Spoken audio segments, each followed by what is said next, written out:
दूसरों की गलतियों में जज बन जाना और अपनी गलती में वकील बन जाना। क्या आया समझ में? दूसरे की गलती में जज बन जाना और अपनी गलती में वकील बन जाना, दूसरे के गुणों में वकील बन जाना और अपने गुणों में जज बन जाना। ये क्या हुआ करता है? ये नीच गोत्र के आश्रव का कारण हुआ करता है। अपन का सारा जीवन बिल्ली के समान है। बिल्ली आंख मूंद कर दूध पर झपट्टा मारती है और बढ़िया पीती रहती है, पीछे से एक डंडा पड़ता है कर्म का। क्यों? क्योंकि बिल्ली पागल क्या सोच रही थी? अपनी आंख मूंद ली, सोची मुझे कोई नहीं देख रहा। अरे कौन नहीं देख रहा? कर्म सबको देख रहा है। कर्म ने सबको देखा हुआ है। एक बहुत अच्छी पंक्ति मुझे पढ़ने को मिली थी, दुष्कर्म के अधीन होकर वे भी भटकते हैं जो अधिकारवान हैं, वे भी अटकते हैं जो विद्वान हैं, वे भी खटकते हैं जो रूपवान हैं, और वे भी लटकते हैं जो अधिकारवान हैं। एक एक लाइन ध्यान से समझिएगा। वे भी भटकते हैं जो ऐश्वर्यवान है। पैसा है तो क्या भटकोगे नहीं? मतलब ज्ञानी भी भटक सकता है चारित्र के बिना। किसके कारण? दुष्कर्म के प्रभाव से। वे भी अटकते हैं जो विद्वान हैं। हम भी सूत्र में अटक सकते हैं, कभी किसी विषय को भूल सकते हैं, इसलिए घबराना नहीं। हम भी कभी घमंड नहीं करना अपनी चीज का। अच्छा पढ़ाते हो, अच्छा पढ़ाते हो, हाँ ठीक है पढ़ाते हैं, वाह, लेकिन अभिमान नहीं होना चाहिए इसके ऊपर, ठीक है ना? स्वीकार भाव से कोई दिक्कत नहीं है, लेकिन अभिमान भाव नहीं होना चाहिए। और क्या कहा? वो भी खटकते हैं जो रूपवान है। वही जो जान से सुंदर लगती थी, प्राणों से प्यारी लगती थी, ऐसा लगने लगता है एक लड़ाई झगड़ा हो जाए कि ये अब मेरे प्राण लेके निकल जाएगी, और अब उसकी सुंदरता दिखाई नहीं देती है। पहले तो उसको रूप की रानी दिखाई देती थी, अब चोरों की सरदारनी दिखाई देने लगती धीरे से। इसलिए वे भी खटकते हैं जो रूपवान हैं, और वे भी लटकते हैं जो अधिकार और ऐश्वर्यवान हैं। शाहरुख खान बहुत चलता है मुंबई में, इंडिया में और इधर उधर सब जगह भारत में, लेकिन एक बार उसको भी एयरपोर्ट पे पकड़ के बैठा दिया। कर्म का उदय आया तो उसको कौन नहीं जानता, उसके थोपड़े को बताओ मुझे, लेकिन उसको भी एयरपोर्ट पे बैठा लिया गया अमेरिका जाते समय। तो याद रखें, ये सब अपन लोग यदि किसी भी चीज पर घमंड करके बैठे हो, हम तो इस मुनि मुद्रा के लिए भी एक ही बात मन में लाते हैं कि जाने किस पुण्य के उदय से ये सब मिला है, और अगर पुण्य का दुरुपयोग करेंगे तो फिर दुष्कर्म के अधीन होकर वे भी भटकते हैं, वे भी खटकते हैं, वे भी अटकते हैं, और वे भी लटकते हैं जो अधिकारवान है, रूपवान है, विद्वान है और ऐश्वर्यवान है। इसलिए कभी अभिमान नहीं करना, दूसरे को नीचा दिखाने की भावना।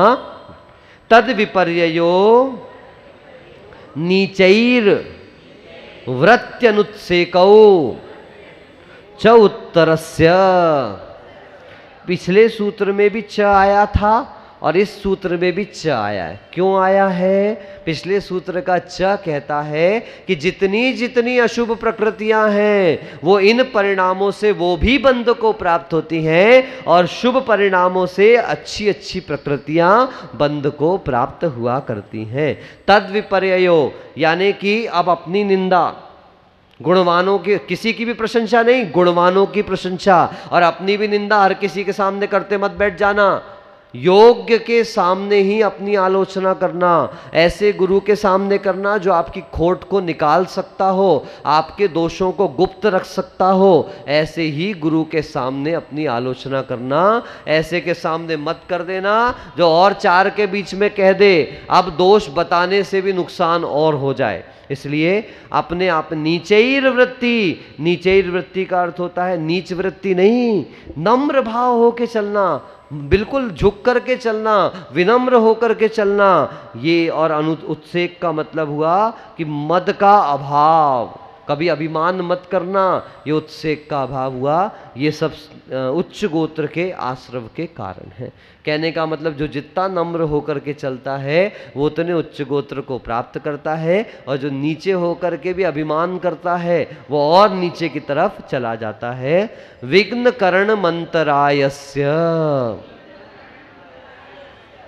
दूसरे के देने में, दूसरे के लेने में, दूसरे के भोग उपभोग में और दूसरे की शक्ति में जो विघ्न करता है उसको अंतराय कर्म का आश्रव होता है। देख सीधा सूत्र है, विघ्न करणम अंतरायस्य, विघ्न करने से अंतराय कर्म का आश्रव हुआ करता है। क्या करने से? विघ्न करने से अंतराय कर्म का आश्रव हुआ करता है। इसलिए दूसरों को रोकना नहीं चाहिए। एक बार तो यहाँ तक सुनने को मिला, कोई भोजन करता हो, कुत्ता भी रोटी खा रहा हो तो कभी उसको भी लात मार के हटाना मत। तो अब जो पशु के लिए कहा जा रहा है तो बाकी तो आप और सोचें, एक रोटी की बात आई थी, बाकी सारी चीज़ों में भी अपन लगाएं कि गलत काम के लिए विघ्न करने के लिए नहीं कहा जा रहा है। यहाँ पर, यहाँ शुभ काम में विघ्न, बाकी तुम अशुभ में भी विघ्न करोगे तो अंतराय होगा ही होगा। अब हमने किसी को रोका विवाह मत कर भैया, ब्रह्मचर्य का पालन कर, तो बोले महाराज जी आपने उसको काम सुख से रोक दिया तो आपको नहीं मिलेगा, हमें नहीं चाहिए। अच्छे काम में विघ्न नहीं करना, ये महत्वपूर्ण बात अपन को स्वीकार करना है। इस प्रकार से 8 कर्म की 148 कर्म प्रकृतियां होती हैं जो 8वें अध्याय में बताई जाएंगी। उनके कैसे कैसे आश्रव के कारण हुआ करते हैं, क्या क्या निमित्त बनते हैं, ये उन्होंने बहुत लघु रूप से आपके सामने बचाएं। क्योंकि आप तो बहुत विद्वान लोग हो, इससे आप समझ जाओगे कि और किन किन चीज़ों से बचना है जिससे मैं ऐसे कर्मों के आश्रव से बच सकूं। के संयोग से होने वाले कर्म के आश्रव और उसके कारणों का वर्णन हमने 6वें अध्याय में सुना। और भी अब सामान्य दैनिक जीवन में किस किस प्रकार से, अभी तक तो स्थूल रूप में कर्मों के आश्रव के कारण कहे कि किस कारण से दर्शन मोहनी, किस कारण से चारित्र मोहनी। अब हमारे सामने व्रतों का लक्षण कहेंगे, क्योंकि अशुभ आश्रव की बातें तो आपको बता दी गई हैं। तो क्या हम जीवन भर अशुभ में ही पड़े रहेंगे?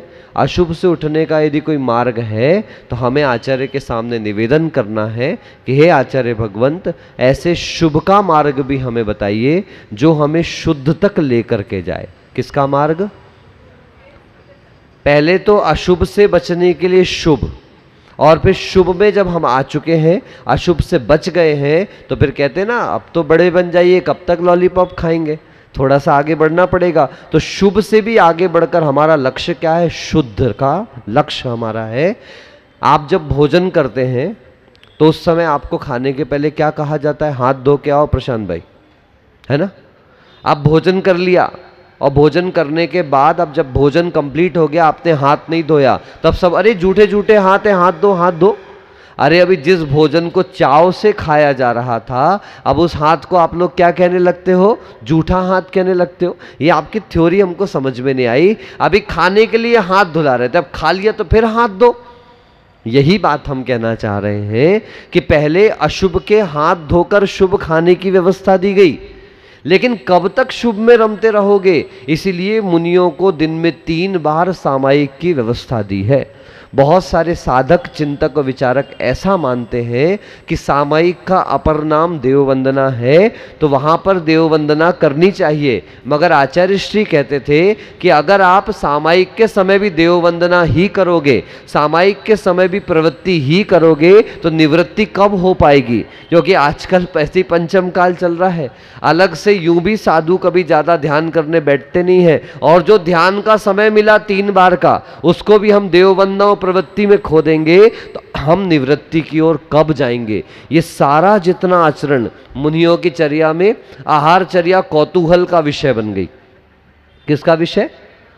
मतलब सब पूरे दिन इंतजार करते हैं, चौका लगना है, आहार चर्या आहार चर्या आहार चर्या आहार चर्या। और ज़्यादा हुआ तो प्रवचन अच्छा लगने लगा, और अच्छा हुआ तो आरती में आने में अच्छा लगने लगा, और हुआ तो स्वाध्याय में अच्छा लगने लगा। लेकिन आचार्य श्री कहते थे ये सब they are the secondary things. What is the primary one? सामायिक। यदि उत्तम ध्यान की सिद्धि नहीं हो रही है, अगर ध्यान का अपना अभ्यास नहीं हो रहा है, तो आप बिल्कुल समझ करके चलिए कि बाकी सारी की क्रियाएं रेत में से तेल निकालने के समान है। इसलिए अब हमको अशुभ से उठने के लिए हमें अशुभ की पहचान करा दी गई। अशुभ ऐसा है, अशुभ को छोड़ना है, पर अशुभ को छोड़ने के लिए क्या करना, तो शुभ क्रियाओं में सबसे पहले लगाइए। अब वो शुभ का वर्णन 7वें अध्याय में आएगा। ऐसी क्रियाएं जो शुभ का आश्रव कराती हैं, तो क्या हाँ ये शुभ का आश्रव ही कराती हैं? तो और आगे के अध्याय में कहेंगे कि जितनी भी शुभ क्रियाएं हैं वो पुण्य का आश्रव कराने वाली हैं और पाप की निर्जरा कराने वाली हैं। क्या होता है समझ गए? यदि पुण्य आएगा तो तत्संबंधी जमा हुआ पाप भी क्या होता है, निकलता चला जाता है। ये तो गड्ढे का सिस्टम है, उतना ही गिलास में जगह है, आप जो भरना चाहे वो भर सकते। चलिए प्रथम सूत्र हम 7वें अध्याय का प्रारंभ करते हैं। हिंसा नृतस्तेया ब्रह्म।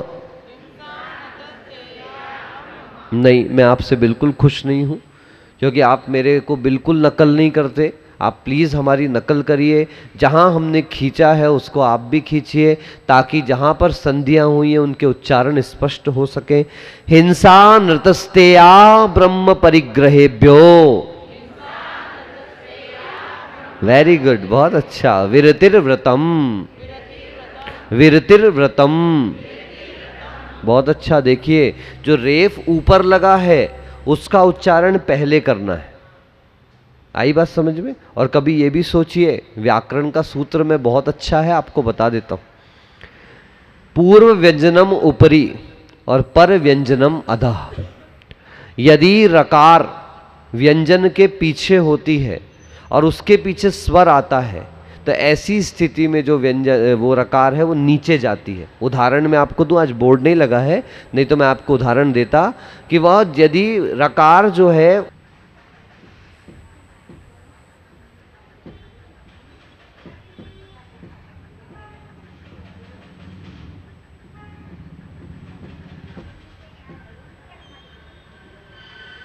क्या लिखा है, देखिए ग्रह, यानी जो शनि आदि ग्रह है वो। दूसरा गृह लिखा है, ठीक है, और तीसरा गर्हा लिखा है। अब मैं इनको तोड़ देता हूं एक बार आपके सामने, आप देखिएगा।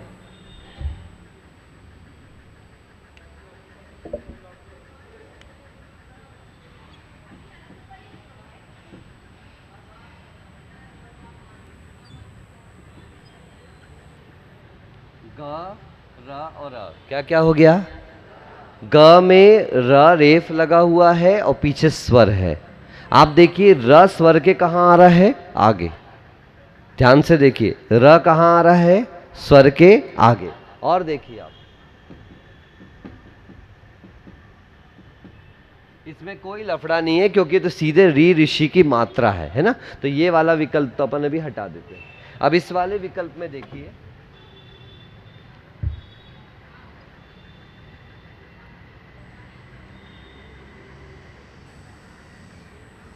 ये देखिए इसमें कहां पे आ रहा है, इसमें किस स्थान पे आ रहा है, रेफ अ के पीछे आ रहा है।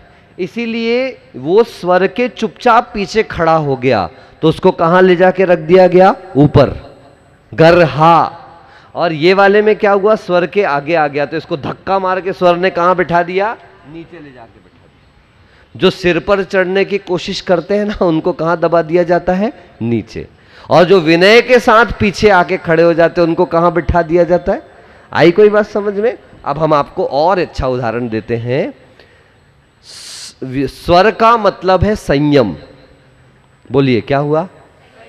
और व्यंजन का मतलब है असंयम।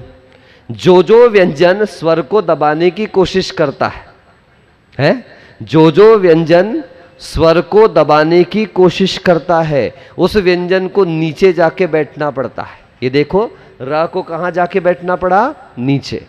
मतलब आगे तो है, लेकिन चापलूसी करने के प्रभाव से नीचे जाके बैठना पड़ा।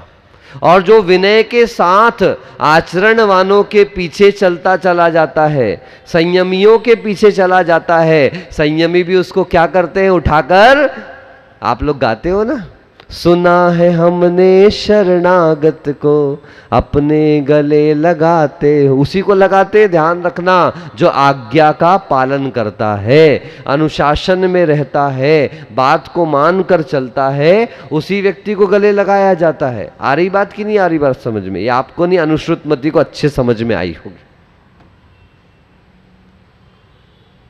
चलिए, हिंसा नृतस्तेया ब्रह्म परिग्रहेभ्यो विरतिर व्रतम।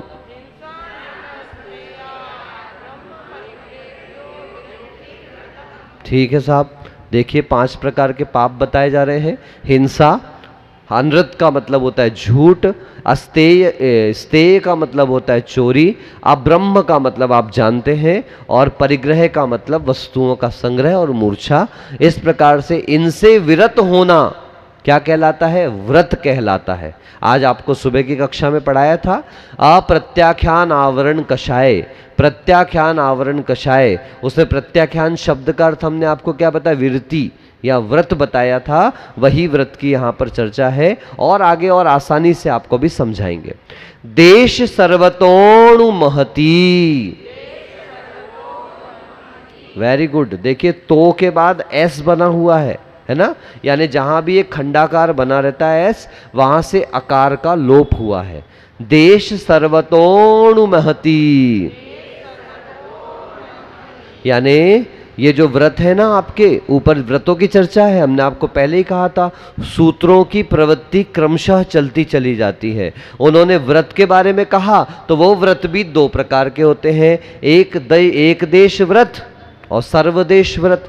तो एक देश व्रतों को अणुव्रत कहा जाता है, और जो पूरी तरह से उसका पालन कहते हैं उसको क्या कहते हैं? महाव्रत कहा जाता है। हिंसा, झूठ, चोरी, कुशील और परिग्रह को अपनी शक्ति के अनुसार जो थोड़ा थोड़ा छोड़ते हुए चले जाएं, ऐसे व्रत संकल्प अणुव्रत कहलाते हैं, और जो पूर्ण रूप से त्याग करने रूप हैं वो क्या कहलाते हैं? महाव्रत कहलाते हैं। कोई प्रॉब्लम तो नहीं? आगे बढ़े। तत्स्थैर्यार्थम, मेरे शब्दों पर ध्यान, तत्स्थैर्यार्थम, बहुत अच्छा, तत्स तत्स तत्स स्थैर्यार्थम भावनाः पंच पंच। भैया 5 ही लिख देते, बार बार ये पंच पंच करने की क्या आवश्यकता है? 2 बार पंच मार दिया महाराज ने। तो उन्होंने कहा कि जब हम कहते हैं ना किसी को कोई प्रभाव डालने के लिए कोई बात कहते हैं, तो उस शब्द का उच्चारण कितनी बार कर लेते हैं? जैसे आता व्याकरण में, ते वर्गाः पंच पंच पंच, 5 के 5 ही वर्ग हैं। भैया 5 पुस्तकें ले आओ 5 लोगों के लिए, तो 5 क्यों कहा? आप कहते 5 पुस्तक ले आओ, नहीं, 5 के लिए 5 पुस्तक ले आओ। ऐसे ही जो 5 व्रत हैं उनकी 5 भावनाएं हैं। कितनी भावनाएं हैं? जब हम बहुत सारी संख्या को एक जगह सीमित करने के लिए कहते हैं, तो उसका 2 बार उच्चारण किया जाता है। तत्स्थैर्यार्थम भावनाः पंच पंच, यानी उन व्रतों की स्थिरता के लिए 5 भावनाएं प्रत्येक की बताई जाएंगी।